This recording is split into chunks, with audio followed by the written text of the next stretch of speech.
Okay. It's too much information, but thank you for sharing. Don't have anything to start with. Matt, kick us off. You don't have anything to start with? I have your questions to start with. Oh, okay. Well, actually, I don't really have anything that I think you can answer, but I'll start with Niger. After Acting Deputy Secretary Newland's meetings yesterday, do you guys have any idea where things are going? I will say that you're right. Acting Secretary Newland met yesterday with leaders of the junta and made clear that there was a diplomatic path forward for them if they would choose a return to constitutional order. She also made clear that there would be consequences if they didn't, that there are hundreds of millions of dollars of U.S. assistance at stake. As she said last night in the call she had with the press, they were very difficult conversations. She didn't achieve any breakthroughs, and it's not at all clear that they will choose the diplomatic path forward. And I do want to emphasize that she also met with civil society leaders of NGOs while she was on the ground yesterday. She mentioned some of this. And in those meetings, she heard them express real concerns about the situation and express a desire for the country to return to a constitutional order. And I wanted to say something about that because I've gotten a lot of questions the last few days about so-called protests happening on the streets. And I think it's fair to note that not everyone that supports democracy in that country can take to the streets because of potential concerns about their safety. But she heard in their meetings that there is support in civil society for a return to constitutional order. So we will continue to press for that. But I think we are very clear-eyed about the situation as it stands. Specifically referring to protests where people were waving Russian flags? I am. Is that what you're talking about? I am. And do you think that that's a significant issue that needs to be addressed? I think I have heard questions about these protests sometimes in this briefing room, and sometimes you see people assume that because you see people on the streets, it's an expression of actual support rather than people who might have been paid to show up at protests. It does seem odd to me that if your country is suffering an attempted military takeover, the idea that the first thing anyone would do is run to a store and buy a Russian flag, that strikes me as somewhat an unlikely scenario. But I wanted to emphasize that what we heard, what Acting Deputy Secretary Newland heard in her meetings is the same thing we've heard in conversations we've had, that there are civil society leaders and NGOs and others in the country who are very concerned, even if they're not always in a position to make those concerns public. Are there stores in Niamey that you're aware of that sell Russian flags? I am not. I don't know where those flags came from. That magically appeared. The flags that magically appeared in the hands of protesters. It did seem like an odd choice. All right. And then last thing on this, in terms of the aid that's been paused, are you in a position now to say, exactly how much has been paused and what programs they are? I still do not have a total amount for the reasons I outlined yesterday. I can give you a few examples I did after our exchange, knowing that you might ask to drill down with a couple of examples. And so here are a few examples of the types of assistance that are being paused. Approximately $1 million in international military education and training funding, which sends Nigerian military students to the U.S. For training. Our peacekeeping operations funded programs that support infrastructure, training, advisory support, and equipment for counterterrorism and or peacekeeping purposes. Foreign military finance. What was that amount? I don't have the amount. I don't have the amount for that one. This goes into, again, it depends on how long. If the pause is temporary, if the pause is permanent. Our foreign military financing programs that are paused that support Nigerian counterterrorism capabilities through sustainment and training on aviation assets. So those are the types of programs that are being paused, and we're continuing to go through an exact inventory of all of our programs. But these are the exact same programs that would be suspended, not just paused. Correct. Should you make a determination that there was a coup? Correct. And we are pausing those now. But as I have said, I think you were out last week when we talked about this question in more specifics. We are still hopeful, and we are still trying to achieve a result that is a return to the constitutional order. We hope we don't have to get to that point where we need to make that determination, because our hope is to see the constitutional order restored. We don't believe that window's closed at this point, but it's a very dynamic situation. And is it, so and it's about 1 million, I just wanted to make sure I got this right, 1 million in IMET? Correct. Is it not the case that one of the leaders of this insurrection was trained under an IMET program? That may be the case. I'm not familiar. Thank you. Can I just follow up a little bit on Niger?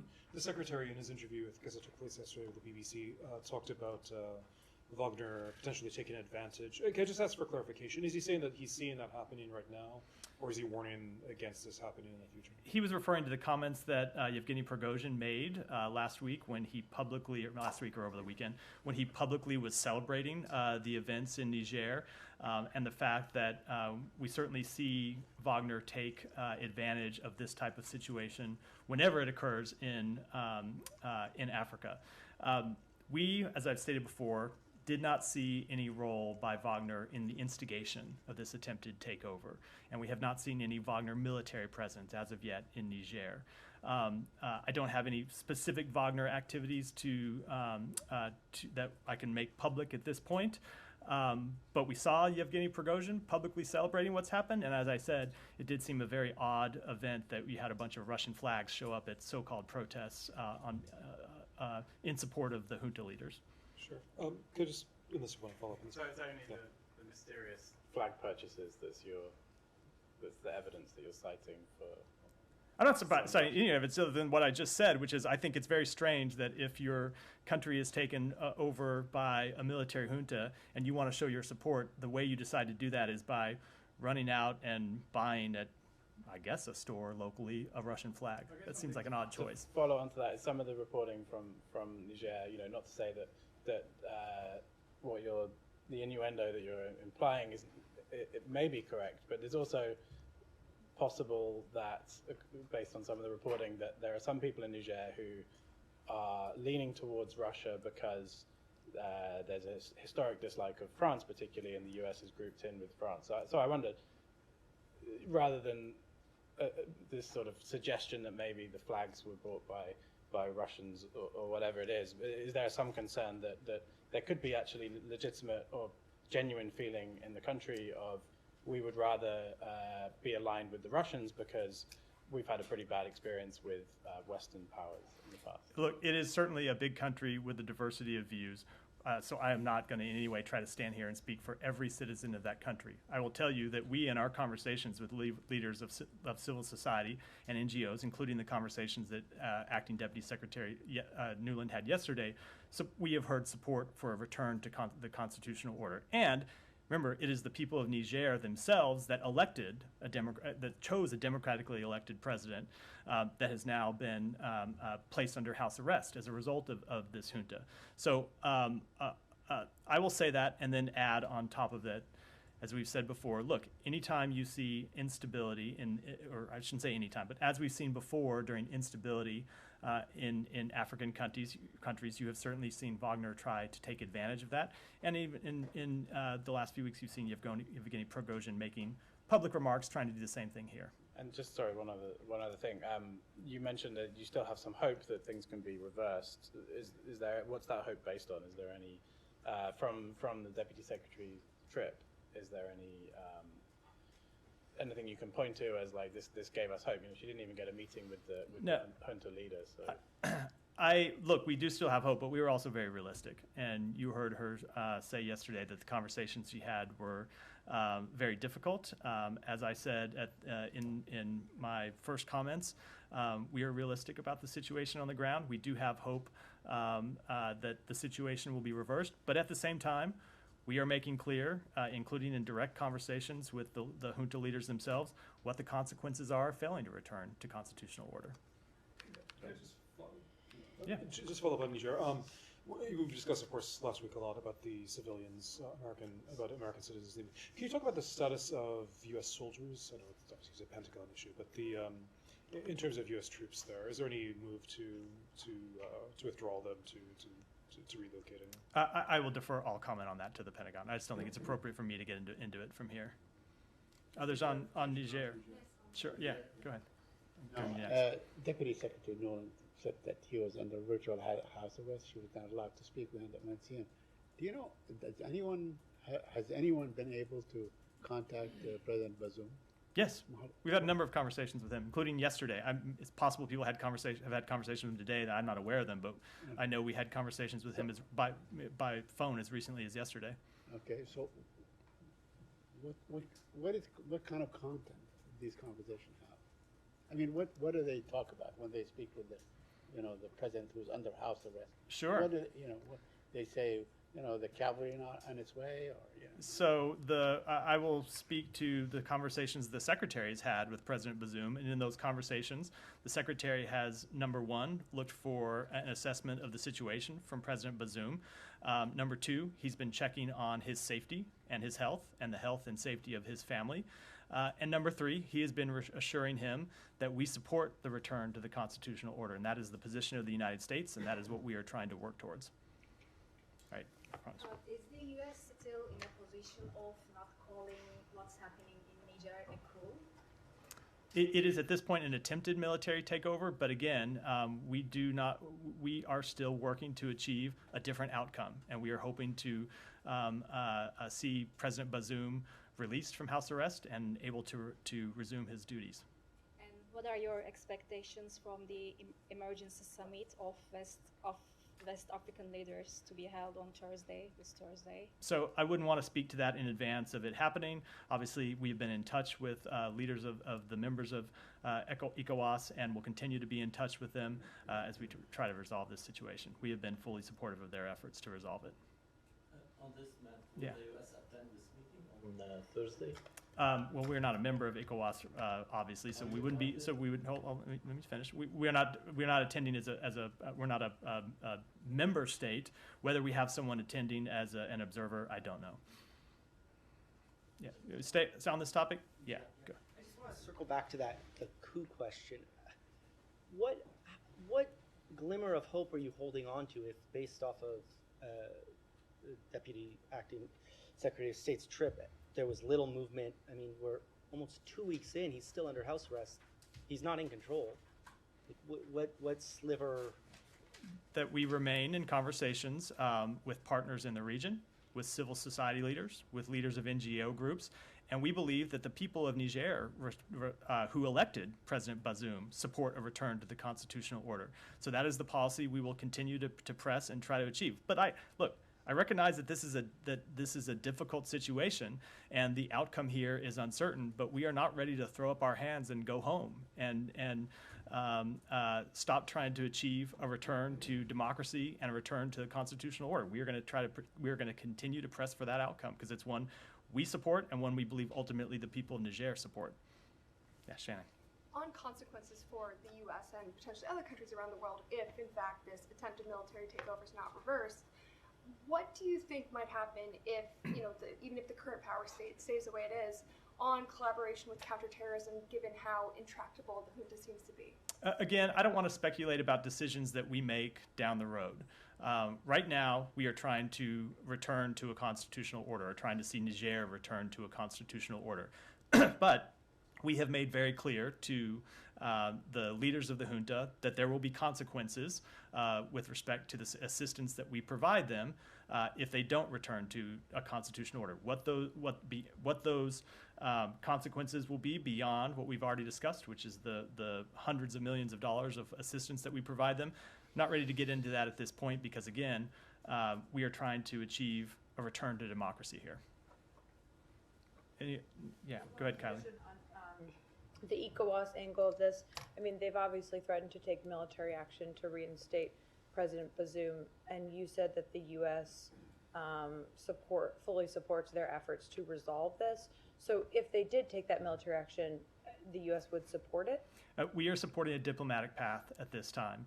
And I wouldn't want to speculate about other outcomes or other policy choices that we might make at some other point, but right now our focus is on a diplomatic path. That was the purpose of Acting Deputy Secretary Nuland's visit yesterday, was to present a diplomatic path to them. one that they rejected. But right now, we're going to continue to focus on diplomacy. And then could we just get your response to the Nigerian military leaders rejecting ECOWAS, the African Union, and the UN mediators from trying to, have meetings in the country earlier today? I think it's very unfortunate, and it is in keeping with the message that we heard from them yesterday when Acting Deputy Secretary Nuland presented options for a diplomatic path forward and a negotiated process going forward, and they were not willing to take that path at this time. We're going to keep trying, again, fully recognizing how difficult that path is. Anything else on Niger? Is it Niger? All right. No. All right. Anything else on Niger before I go? All right, Janie. Thank you. Ukraine.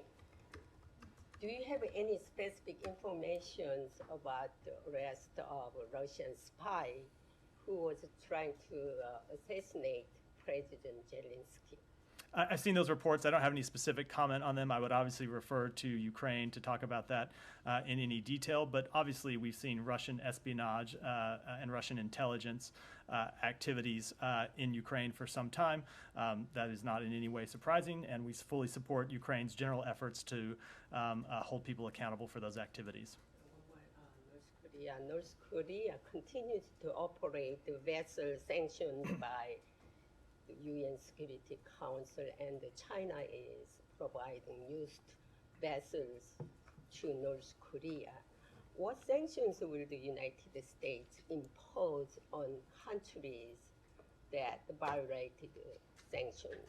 Well, first I will say that we will fully enforce our existing sanctions, but then I will give the answer you've heard me give in the past, which is with respect to any potential future sanctions actions, I would never want to preview them from this podium.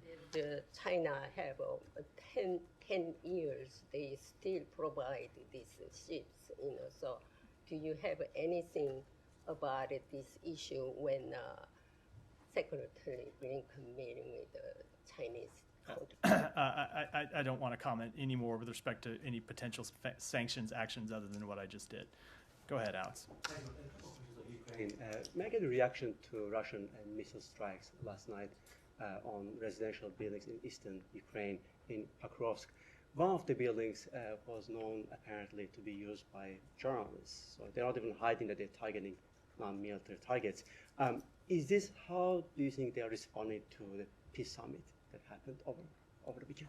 Look, I wouldn't want to draw any specific parallel because we've seen the Russians target civilian infrastructure and homes and apartment buildings and schools and hospitals going back for some time. So they do that. They have done that consistently since the beginning of the war. So I wouldn't necessarily put two and two together and say it was a response to. It was a direct response to the talks that went on about securing a just and lasting peace. But certainly I think it is a reflection, as all of their attacks on Ukraine, their continued attacks on Ukraine on civilian infrastructure and their attacks on grain facilities, are a reflection of Russia's refusal to engage in real peace negotiations. On that point, your Russian counterpart seemed to have an issue with your statement on Russia refusing what a surprise. The negotiations, saying that the U.S. apparently discouraged Ukraine from negotiating. Was that the case? No, absolutely not. Is this current or at some previous point?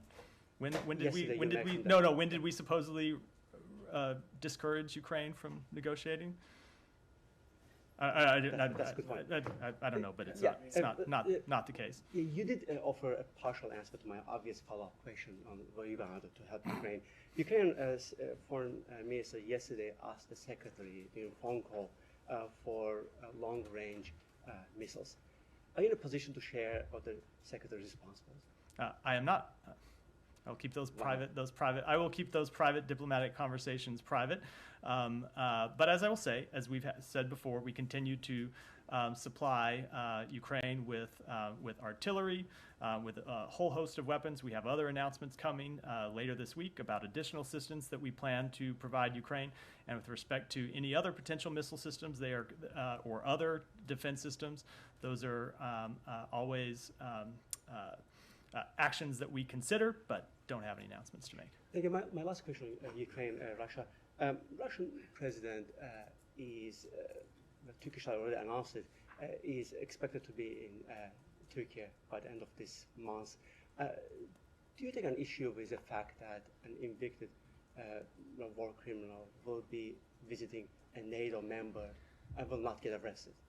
So I'm not going to speak to the visit in particular, other than to say one thing that we have welcomed is the role that Turkey has played in pressing Russia to to rejoin the Black Sea Grain Initiative.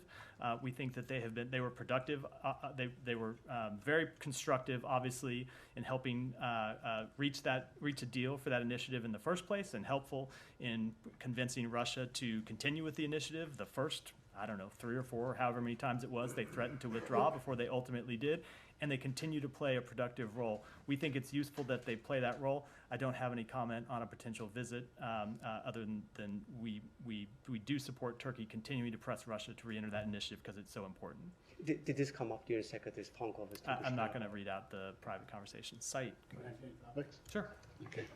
I'll go to the Palestinian issue. An Israeli newspaper published an article saying that the Israelis will allow the Gaza people the benefit of the pilot program beginning next month. And my question to you, first of all, can you confirm that the Israelis will be doing that? And second, why is it, since this started back on July 21, why is it taking so long? So I won't speak to decisions made by the Israeli government about how they are going to implement this program or when they are going to announce or the details of it, but they have assured us, when we first made this announcement, I believe it was last month, and they have assured us throughout this process that they would be making changes to the way they're implementing it to ensure that, excuse me, U.S. residents of Gaza would be able to participate in the visa waiver program.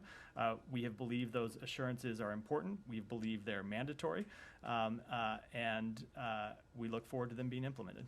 Thank you. Well, Go ahead.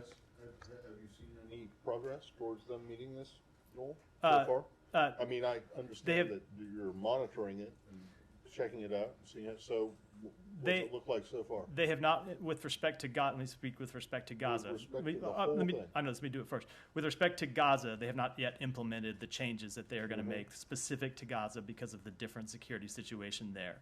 But we expect those changes to be made in the upcoming weeks. With respect to the overall compliance with the program, I just don't have an update. I'm just not personally aware. I'm sure that there are metrics that we're tracking to see. I'm not personally aware of where it stands. Since the pilot ends, I guess, it is good through September 30th, that really leaves a small window by which to gauge or measure or use whatever methodology you might be using to make sure that the veracity of this program is actually being implemented. So we have a set of data already from when the program started, and we'll have more data when the Gaza piece of it comes online. But I will say, as a general matter, we do continuous monitoring for all 40 visa waiver program countries, even after they have been admitted to the program, to ensure that they are all members in good standing and continue to meet program requirements. Yeah, but the point is that Israel is not a visa waiver. No, I'm saying I took Saeed's point. I think Saeed. I know, but yeah, you monitor all of them, but this one, they're trying to get in. Right. So presumably, because they're not in yet, the monitoring is a little bit more intense. My point was, we have an intense amount of monitoring going on now. We will have data on which to make a decision. I think the point Saeed was trying to make, maybe not, maybe I jumped to another point, was that if we let them into the program on a amount of data that they're in, the point I was making is there is a monitoring period that is going on now. Should they be allowed to enter into the visa waiver program, there would be monitoring that goes on after that in the same way that happens for all other 40 members of the program. The point is that right now, at this moment in time, on August 8th, they do not meet the requirements. So with respect to the Gaza piece, they do not. With respect to any of it. So I'm just not personally tracking. As you imagine, I'm sure there's someone that has a dashboard pulled up monitoring. That's not me. So well, it's not me either. That's why I'm asking you. Because presumably are the people who are paying attention to this, even DHS, right? Right now, as of today, they do not yet meet the requirements. They have not. So they have not done the Gaza piece yet. So the Gaza piece is an important part of meeting the requirements. With respect to the other requirements, I just don't know. But I would gather that there is an assessment that is ongoing about the data that we're collecting, and that at the end of this process, we'll be able to make a determination after having looked at all of it. Okay. Go ahead. Thank you, Matt, and sorry about getting excited a little earlier. So my first question is about this, and especially for you, because this journalist was talking about you, so the State Department and Matt. Sami Ibrahim from... You sure it wasn't Matt Lee? Yeah, it was. Who can dare to talk about Matt? You know, it was a lot easier when there was only one man. Yeah, I bet, and only one Ned. So this journalist, who happens to be a U.S. citizen as well, and he's a top journalist in Pakistan, and he was arrested and released, I'm sure because of your pressure. He said that Matt stands there at the State Department and he talks about Niger, and him and State Department and the Biden administration is ignoring a guy like Imran Khan, who is languishing in poor conditions in jail. So no human rights, no interference, no talk about interference in internal matters when it comes to Imran Khan's government, but with Niger, so much talk is given. So your reaction to that, because he specifically mentioned you that, I think I spoke to this at some length yesterday, and I don't believe that my answer is any different, which is the arrest of Imran Khan is an internal matter for Pakistan. But of course, we continue to call for the respect for democratic principles, human rights, and the rule of law in Pakistan, as we do around the world. We don't have too many U.S. citizens, top journalists in Pakistan, so that's why specifically. Just small questions, a little bit about the history of the past, and we spoke about it last week. So Rashid Dostum, the biggest heroin dealer from Afghanistan, who is in Turkey right now living in $1 million villa. When I published a story about him in 2005, did the State Department official in Pakistan inform you that I had published a story that he was smuggling heroin in helicopters, and then he called me and threatened me? Did your colleagues at the State Department mention that? In 2005? Yes, sir. No, I was not here. I was not here in 2005. I will look into it. Yes. And one similar one. Same thing about Pakistani officials. Senior military officials were published in the story in the Frontier Post in Pakistan that they were involved in this trade. Can you check if your colleague at least mentioned that there's this newspaper? Instead of checking about whether someone read a story or not, is there a question that you have about a policy or? Does the State Department regret that all these people, and just to Matt, my seriousness in this issue is that just last week I meet this guy in Arlington driving his beautiful Ferrari. For 20 years his son was hanging around by the Potomac River because of heroin. So the city is a human issue. Do you regret that your colleagues did not mention you that this gentleman was such a big heroin dealer? The journalist has mentioned him, and you guys did not take any action. I think I'm lost here. I think I started with a comment about an article in 2005. It's moved to it's okay. I don't think I have any comment on it. Go ahead. Thank you, Matt. On the Iraqi Ministry of Defense delegation, I'm not sure if they have a meeting at the State Department, but they do have a meeting at the Pentagon, and also the U.S. ambassador to Iraq is taking a part in these meetings. They are talking about the future security cooperation between Iraq and the United States. What's the point that you believe that is the right time to go beyond the fighting against ISIS, and what's the reflection of this security cooperation on your diplomatic mission in Iraq and also Iraqi Kurdistan? You are correct that the U.S.-Iraq Joint Security Cooperation Dialogue did conclude today in Washington at the Pentagon. The U.S. ambassador to Iraq was there. The talks focused on the future of the U.S.-Iraq security partnership, and both sides reaffirmed a joint commitment to the enduring defeat of ISIS. We will be making a joint statement today, reading out the meetings, and I don't think I want to comment in detail before that statement comes out, but do look for it. It will have a number of details about what was discussed in the meetings. The State Department? Between, I don't know if it's a joint U.S.-Iraq statement. I don't know if it's us or the Pentagon. We can obviously find out. One more question. Well, I think he had one more. Was there any meeting with the No. And one more question about the Iraqi paramilitary groups and also the Iranian-backed groups. In your recent quarterly report to the Congress, you mentioned that even the Iraqi Prime Minister has no full control of these groups, and there's a lot of concerns among the minority groups in Nineveh Plain and also in disputed area about these paramilitary groups and also PMF. how does the U.S. viewing and dealing with these groups, and do you have any concern about the future security in the region with these groups as they are gaining more power and also they are becoming stronger in Baghdad? So the United States supports a stable, secure, and sovereign Iraq. We believe that will advance the interests of the United States and the interests of the Iraqi people. We believe all armed groups outside of state control in Iraq should be under the command and control of the Commander-in-Chief of the Iraqi Armed Forces. And we will continue to be a partner and build the capacity of the Iraqis to this end. Go ahead, Abby. How concerned are you about the thousands of people protesting in the streets right now, leading to the U.S. Embassy closing its doors? There are reports of gunfire outside of the embassy. And can you bring us up to date on the latest U.S. efforts to mobilize the multinational force? Sure. So we are very concerned. We remain very concerned about the situation on the ground in Haiti. That obviously led us to take the steps we took a week before last, where we ordered the departure of non-emergency staff at the embassy. And I think that directly relates to your second question, which is the next step for this process to stand up a multinational force is for the government of Kenya to lead an assessment mission. I don't have an exact date of that mission, but I do expect that to happen in the very near future in the matter of the next few weeks. And I would defer to obviously the government of Kenya to speak more specifically about that assessment mission, but they're the ones in the lead, but we expect that to happen in the near future, and we are fully supportive of those efforts. Are all U.S. Embassy personnel on the ground there accounted for? They are. Kylie. Can I go to Ukraine? Okay. This isn't a policy question, but it's based on the CNN poll last week, where we saw for the first time the majority of Americans opposed additional congressional funding for the war in Ukraine. So I'm just wondering what the administration's response is to that, if you guys are concerned about what appears, based on this poll at least, to show that the majority of Americans are just not, fully there when it comes to the need for continued support to Ukraine. So I think this is the first time I've been asked about a poll in my short time at the tenure, and I should probably not make it a practice to comment on specific polls, but I will note that it is always dangerous to look at any one poll because they are snapshots in time and you can see other ones.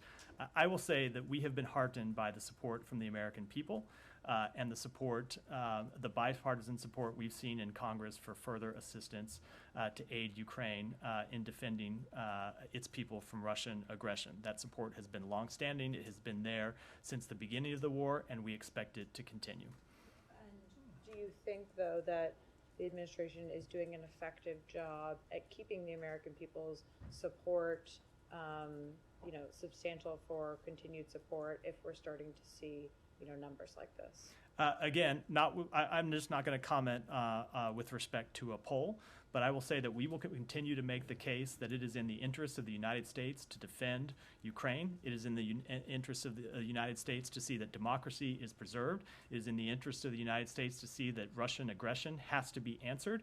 And so we will continue to make that case, and I will let polls speak for themselves. I guess polls don't speak for themselves, but I will let the polls stand as they may be. But we will continue to engage with Congress, where we have seen robust bipartisan support. Yes, and you do see dissenting voices, but overall we've seen bipartisan support for continued support for Ukraine, and we will continue to push for that.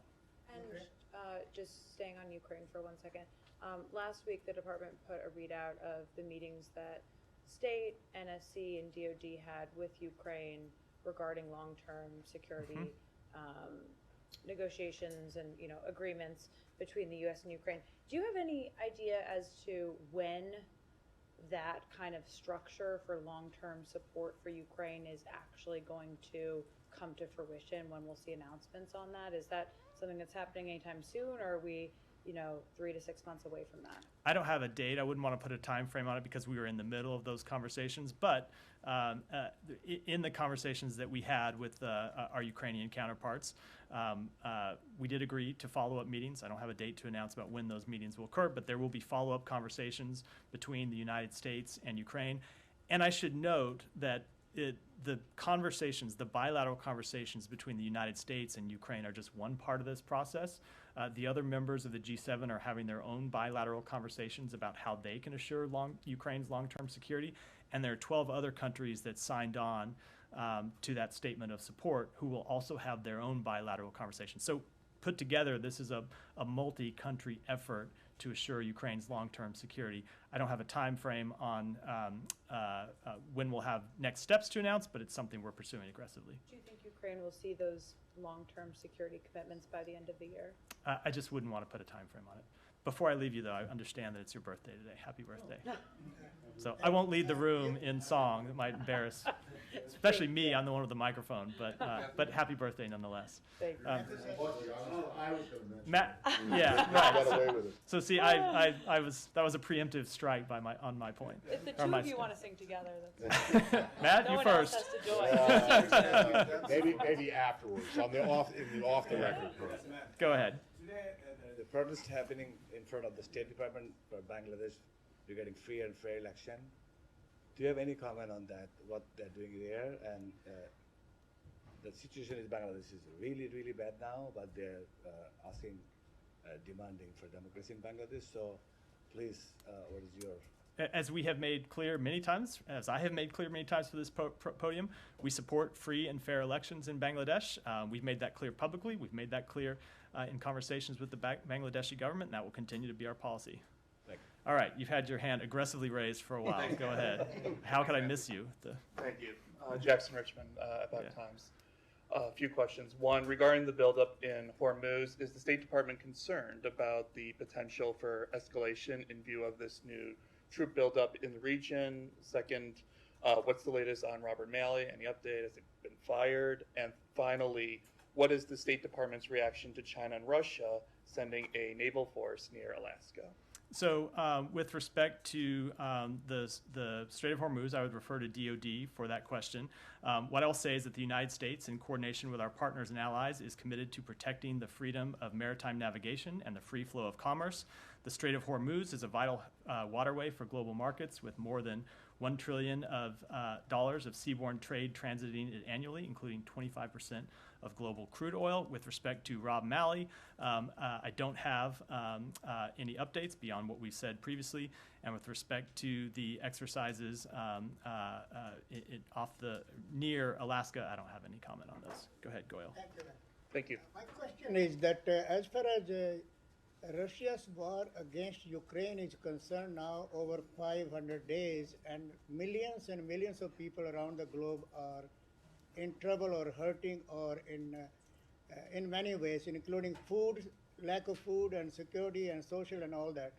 Also, my question that next month President Biden will be in India at G20, and many G20 leaders will be joining Prime Minister Modi in India.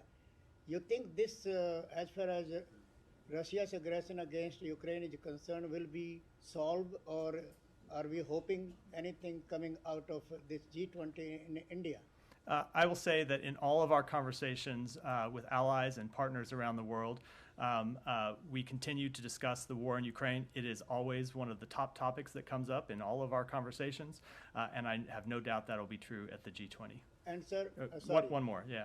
What are we doing as far as millions and millions of people are suffering as far as food is concerned because of this war, and in many other ways, mental and all that? I'm sorry, what was? What are we doing? What message do we have those millions and millions of people who are suffering because of this war in many ways, including food, lack of food? So it is a matter of great concern. Obviously, we were concerned that Russia pulled out of the Black Sea Grain Initiative, which was responsible for delivering food to millions and millions of people around the world, and the fact that since they pulled out, Russia has bombed grain facilities in Ukraine, which has taken further grain off the market. We will continue to press for return of to the Black Sea Grain Initiative, and I will say on behalf of the United States, we have increased our food aid around the world to try to address some of that shortfall. Thank you, sir. Go ahead. Thank you, Matt. My first question on Burma. War crimes committed by Myanmar's military, including the bombing of civilians, have become increasingly frequent and present. A team of the United Nations investigators say in a report published today. So would you share your comment about this report? Let me take that one back. Second, on Bangladesh, Richard Nephew, the U.S. State Department Coordinator for Global Anti-Corruption, just concluded his visit to Bangladesh and met several high-ranking officials.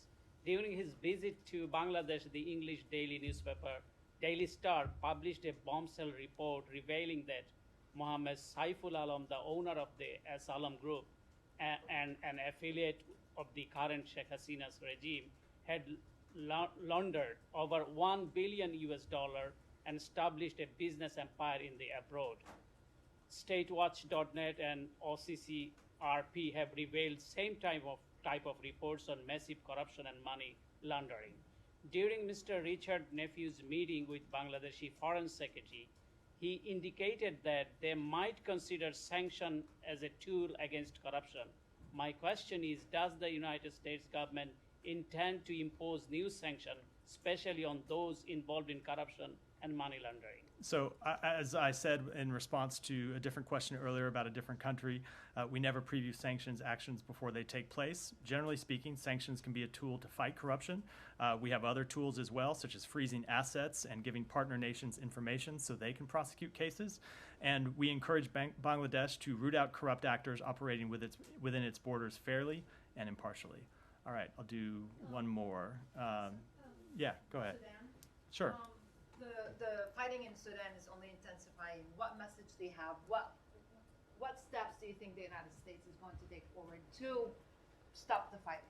So we will continue to engage with partners in the region to try to achieve a peaceful outcome. Obviously, it's a very difficult situation, but it continues to be our belief that there is no military solution to this conflict, and we will continue to pursue diplomacy, and we will continue to press for the delivery of humanitarian assistance to the people of Sudan who ultimately are suffering. But any pressure that will be exerted on any or imposed on any of the fighting factions? We have already imposed sanctions on a number of parties, and we won't hesitate to use those tools in the future if it's appropriate. Thank you.